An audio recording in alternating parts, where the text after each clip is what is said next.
Om Namo Bhagavate Vasudevaya. Om Namo Bhagavate Vasudevaya. Om Namo Bhagavate Vasudevaya. Reading from Srimad Bhagavad Gita, chapter 7, Knowledge of the Absolute, verse number 15. Namam dustruti no muda prapadyante naradhamaha mayayapahrta jnana asuram bhavamashritah. Translation and purport by His Divine Grace A.C. Bhaktivedanta Swami Srila Prabhupada. Those miscreants who are grossly foolish, lowest among mankind, whose knowledge is stolen by illusion, and who partake of the atheistic nature of demons, do not surrender unto me. Purport by His Divine Grace A.C. Bhaktivedanta Swami Srila Prabhupada. It is said in Bhagavad Gita that simply by surrendering oneself unto the lotus feet of the Supreme Personality Krishna, one can surmount the stringent laws of material nature. At this point, a question arises: how is it that educated philosopher, scientist, businessman, administrator, and all the leader of ordinary men do not surrender to the lotus feet of Sri Krishna, the all-powerful personality of Godhead? Mukti, or liberation from the laws of material nature, is sought by the leaders of mankind in different ways and with great plans and perseverance for a great many years and births. But if that liberation is possible by simply surrendering unto the lotus feet of the Supreme Personality of Godhead, then why don't these intelligent and hard-working leaders adopt this simple method? The Gita answers this question very frankly.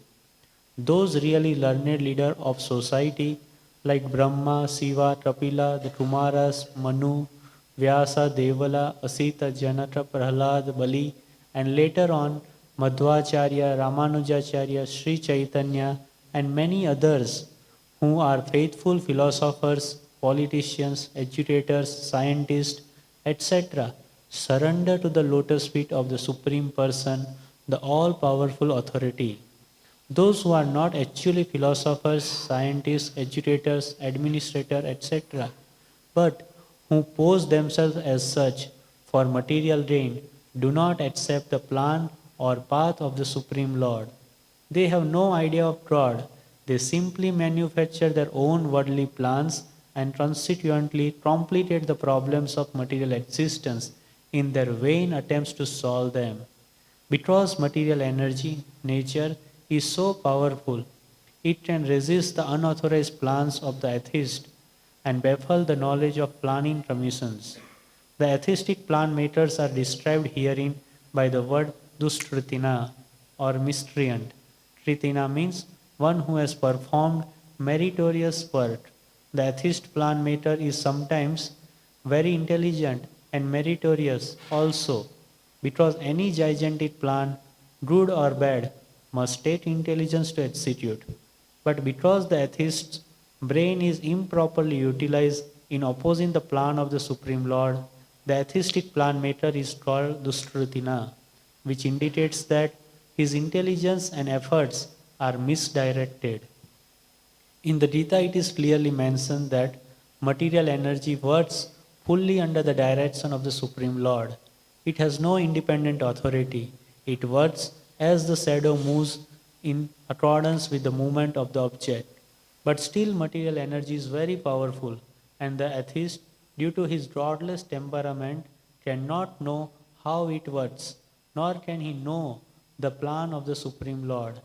Under illusion and the modes of passion and ignorance, all his plans are baffled, as in the case of Hiranyakashipu and Ravana, whose plans were smashed to dust, although they were both materially learned as scientists, philosophers, administrators, and educators. These dushtritinas or miscreants are of 4 different patterns, as outlined below. 1. The mudhas are those who are grossly foolish, like hard-working beasts of burden. They want to enjoy the fruit of their labor by themselves, and so do not want to part with them for the supreme. The typical example of the beast of burden is the ass. This humble beast is made to work very hard by his master. The ass does not really know for whom he works so hard day and night. He remains satisfied by filling his stomach with a bundle of grass, sleeping for a while under fear of being beaten by his master, and satisfying his set's appetite at the risk of being repeatedly kicked by the opposite party. The ass sings poetry and philosophy sometimes, but this brain only disturb others. This is the position of the foolish fruity worker who does not know for whom he should work. He does not know that karma, action is meant for yajna, sacrifice. Most often, those who work very hard day and night to clear the burden of self-created duties says that they have no time to hear of the immortality of the living being. To such mudras, material gains which are destructible are lives all in all, despite the fact that the mudras enjoy only a very small fraction of the fruits of labor. Sometimes they spend sleepless days and nights for fruitive gains, and although they may have ulcers or indigestion, they are satisfied with practically no food. They are simply absorbed in working hard day and night for the benefit of illusory masters. Ignorant of their real master, the foolish workers waste their valuable time serving mammon. Unfortunately, they never surrender to the Supreme Master of all masters, nor do they take time to hear of him from the proper sources. The swine who eats the soil do not care to accept sweetmeats made of sugar and ghee. Similarly, the foolish worker will untiringly continue to hear of the sense enjoyable tidings of the flickering mundane force that moves the material world. 2. Another class of dushrutina or miscreant is called the naradhama or the lowest of mankind. Nara means human being and adhama means the lowest. Out of the 84 lakh different species of living being, there are 4 lakh human species. Out of this, there are numerous lower forms of human life that are mostly uncivilized. The civilized human beings are those who have regulated principle of social, political, and religious life. Those who are socially and politically developed, but who have no religious principles, must be considered naradhamas. Nor is religion without God religion, because the purpose of following religious principle is to know the supreme truth and man's relation with him. In the Gita, the personality of Godhead clearly states that there is no authority above him and that he is the supreme truth. The civilized form of human life is meant for man's reviving the lost consciousness of his eternal relation with the supreme truth, the personality of Godhead, Sri Krishna, who is all powerful. Whoever loses this chance is classified as Naradama. We get information from revealed scriptures that when the baby is in the mother's womb, an extremely uncomfortable situation, he prays to God for deliverance and promises to worship Him alone as soon as he gets out. To pray to God when he is in difficulty is natural instinct in every living being because he is eternally related with God. But after his deliverance, the child forgets the difficulties of birth and forgets his deliverer also, being influenced by Maya, the illusory energy. It is the duty of the guardians of children to revive the divine consciousness dormant in them. The 10 process of reformatory ceremonies as enjoined in the Manusmriti, which is the guide to religious principles, are meant for reviving God consciousness in the system of Varnasrama. However, no process is strictly followed now in any part of the world, and therefore 99.9% of the population is naradhama. When the whole population becomes naradhama, naturally all their so-called education is made null and void by the all-powerful energy of physical nature. According to the standard of the Gita, a learned man is he who sees on equal terms the learned Brahmana, the dog, the cow, the elephant, and the dog eater. That is the vision of a true devotee. Sri Nityananda Prabhu, who is the incarnation of Godhead as Divine Master, delivered the typical Naradhamas, the brothers Jadai and Madai, and showed how the mercy of real devotee is bestowed upon the lowest of mankind. So the Naradhama, who is condemned by the personality of Godhead, can again revive his spiritual consciousness only by the mercy of a devotee. Sri Chaitanya Mahaprabhu, in propagating the Bhagavad Dharma or activities of the devotee, has recommended that people submissively hear the message of the personality of Godhead. The essence of this message is Bhagavad Gita. The lowest among human beings can be delivered by this submissive hearing process only. But unfortunately, they even deny giving an oral reception to these messages. And what to speak of surrendering to the will of the Supreme Lord? Naradhamas, or the lowest of mankind, willfully neglect the prime duty of human being. Third, the next class of Dushritina is called mayayapahrta jnana, or those persons whose erudite knowledge has been nullified by the influence of illusory material energy. They are mostly very learned fellows, great philosophers, poets, literati, scientists, etc. But the illusory energy misguides them, and therefore they disobey the Supreme Lord. There are great number of mayayapahrta jnanas at the present moment, even amongst the scholars of the Gita. In the Gita, in plain and simple language, it is stated that Sri Krishna is the Supreme Personality of Godhead. There is none equal to or greater than him. He is mentioned as the father of Brahma, the original father of all human beings. In fact, Sri Krishna is said to be not only father of Brahma, but also the father of all species of life. He is the root of the impersonal Brahman and Paramatma. The supersoul in every entity is his plenary portion. He is the fountainhead of everything, and everyone is advised to surrender unto his lotus feet. Despite all these clear statements, the mayayapahrta jnana deride the personality of the Supreme Lord and consider him merely another human being.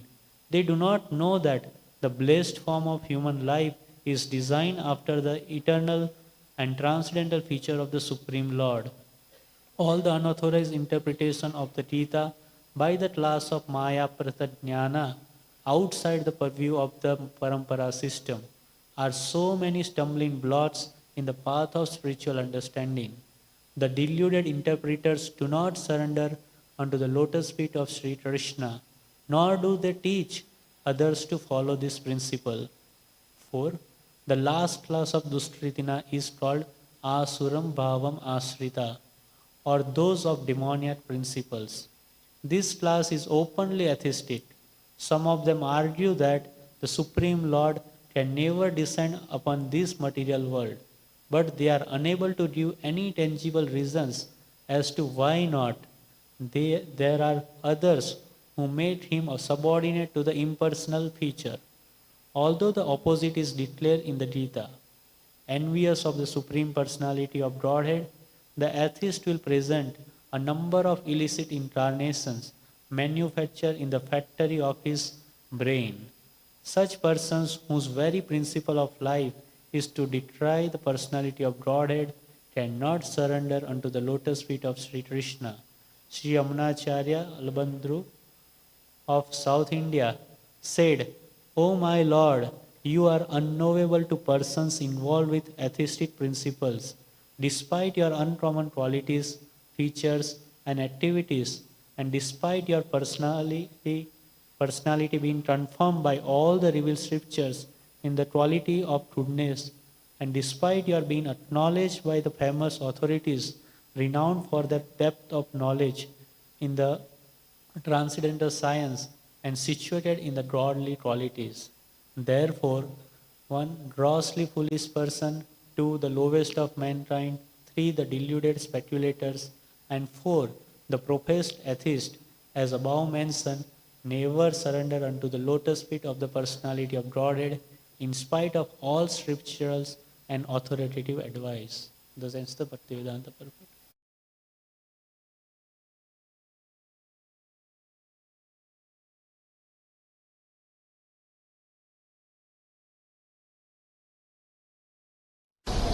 So, here is a verse, number 15, from Bhagavad Gita, 7th chapter.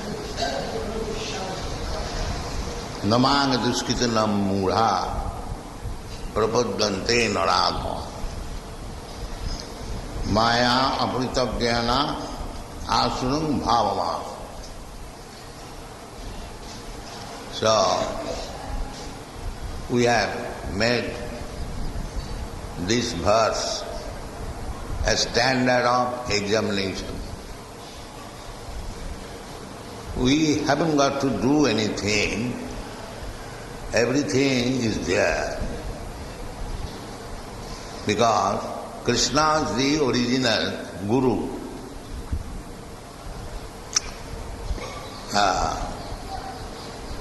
Shishyastheham sadhimam prapannam. Arjuna, in the parampara system, he is teaching us how to surrender to Krishna.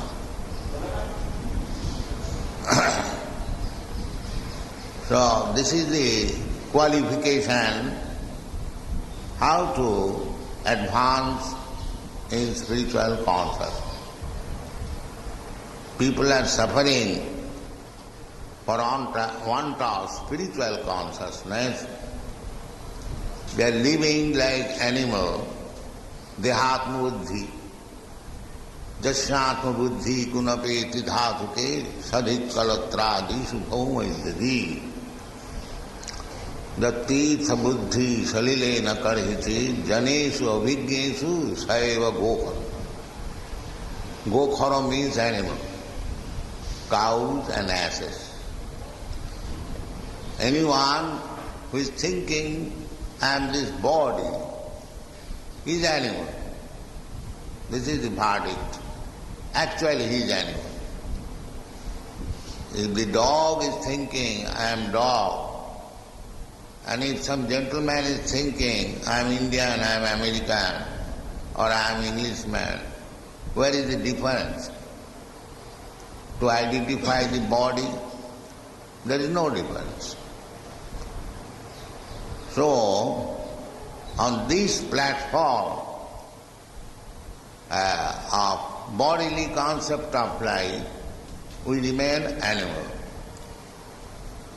And to raise from that animal platform to the platform of our spiritual consciousness, that is the business of human life.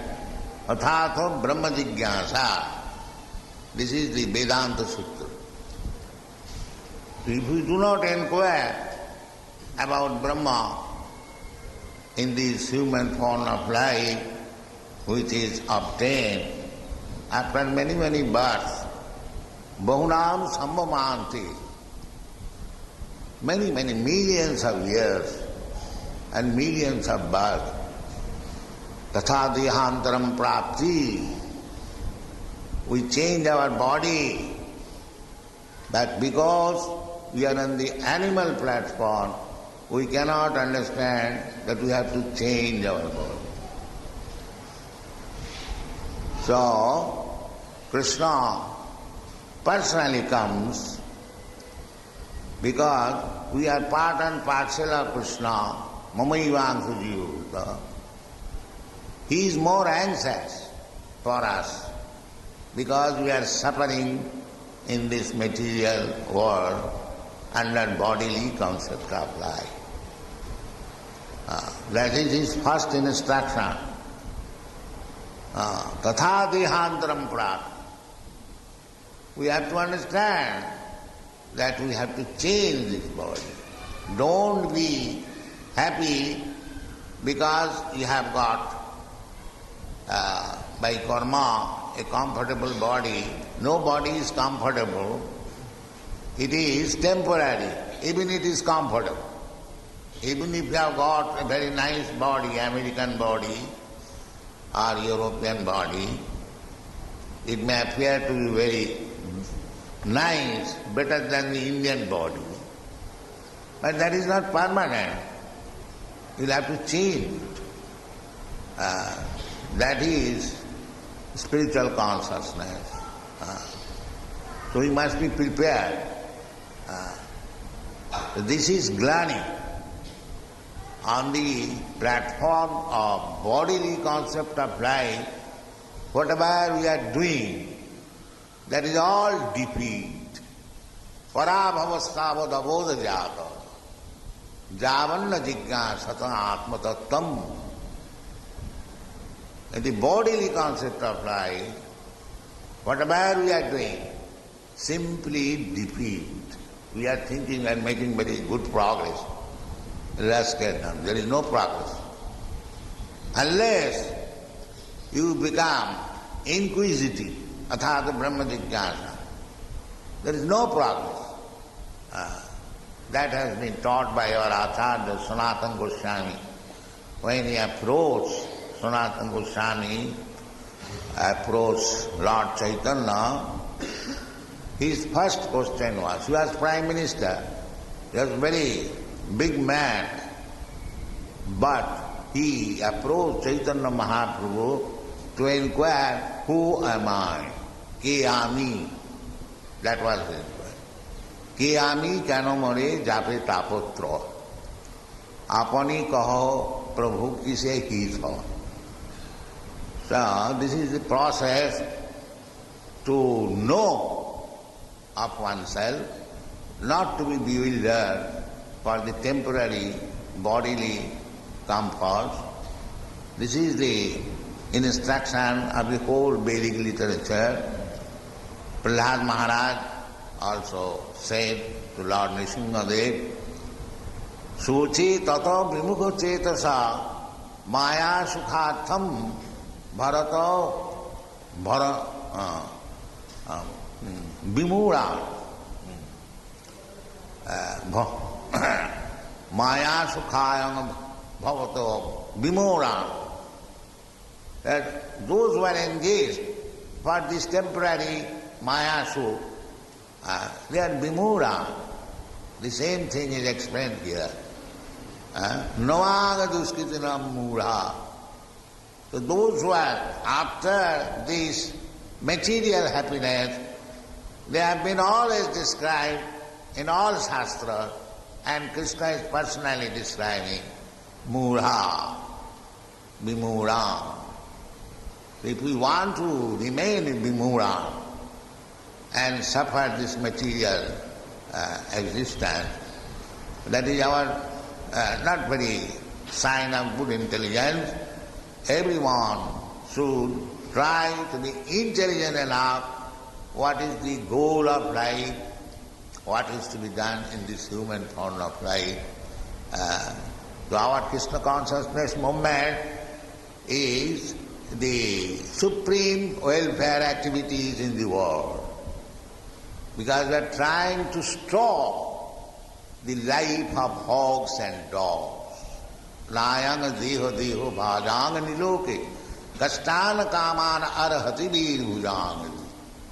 Virbhujang, the stool eaters, hogs, what is their business? We have seen in Vrindavan also there are many hogs. Day and night searching after stool and eating and getting some strength and fat, then sense enjoyment, never mind whether it is mother, sister or daughter. These hogs and dogs' life should be stopped It is not possible for everyone to stop, but those who are intelligent, fortunate, as Chaitanya Mahaprabhu says, Ei rupe brahmanda bhramite kono bhagavane jeev Guru Krishna kripaya paye bhakti lata bij. So, you are all fortunate that you have taken to this Krishna consciousness, bhakti lata bij, and proceed according to the principle. And the first principle is tad vijnanatham sa gurumeva vigachet. This is the first principle. Adu gudvasram. That is the first principle. And in this Vedas also it is said that Jasya Devi para bhakti jatha Devi tatha guru tasyaite katitahi arthya prakasante. Vedic knowledge is revelation. Vedic knowledge is not understood by so-called mundane scholarship, by reading grammar. No. Vedic knowledge is possible to be understood by a person who has got unflinching faith in the bona fide Guru.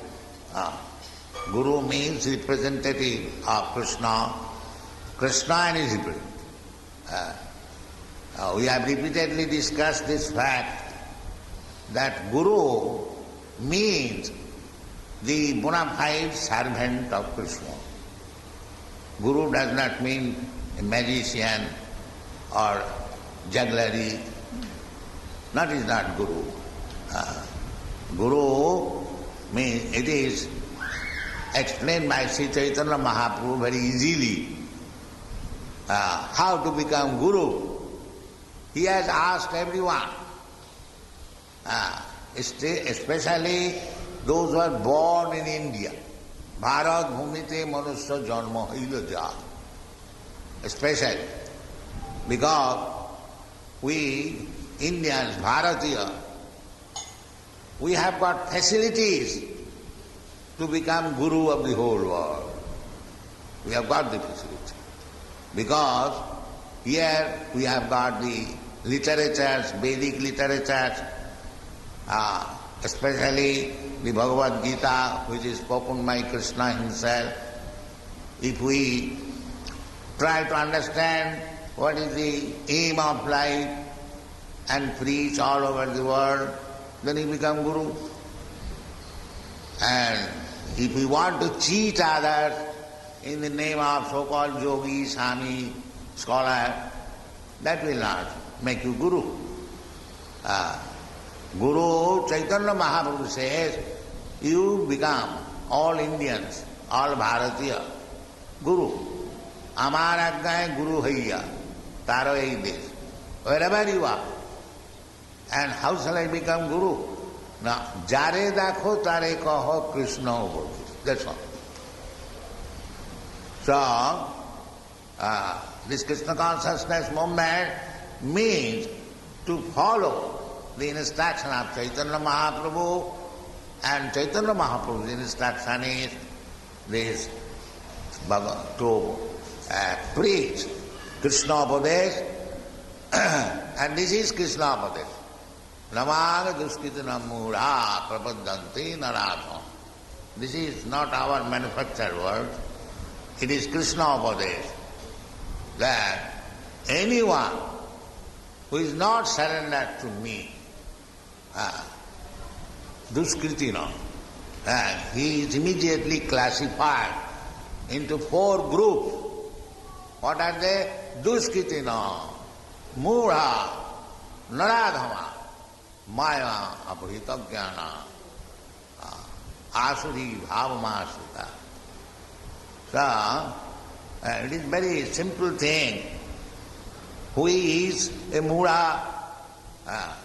If one does not surrender to Krishna, if one does not understand what Krishna, he is either duskritina, means sinful, mudha, rascal, naradhama, lowest of the mankind, and mayayapahrta jnana and his so-called education and degrees are useless because real knowledge is taken away from him. Mayayapahrta jnana. So, there is no need of fighting, but we can understand what are these people in general. They are within these four groups of men, so we have to face them.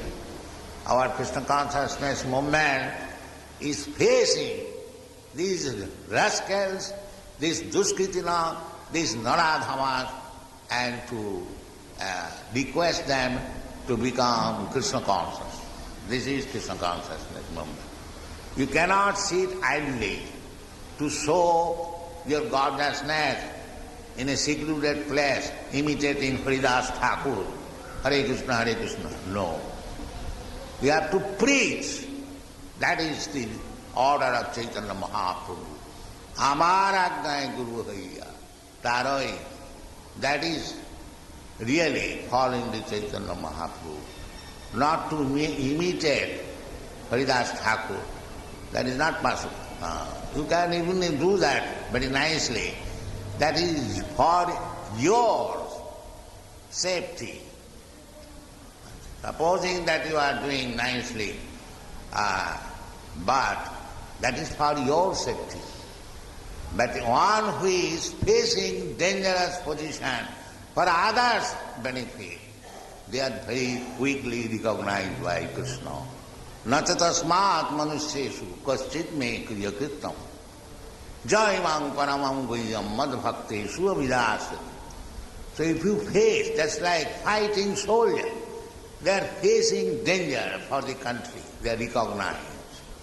Similarly, those who are preachers on behalf of Krishna, preaching people to take to Krishna consciousness, they are great soldiers. So I am very happy that you, Europeans and Americans especially, you are helping me. So continue this process, and that is the very easy way to be recognized by Krishna. Because he says, Nachatasmad manusyeshu kaschid me priyakritam. Who is preaching this Krishna consciousness? So I thank you very much that you have come here in Vrindavan and you are traveling, you are preaching. So let us dedicate this life for preaching Krishna consciousness all over the world. And never mind, we die by preaching, still it will be glorious. Thank you very much.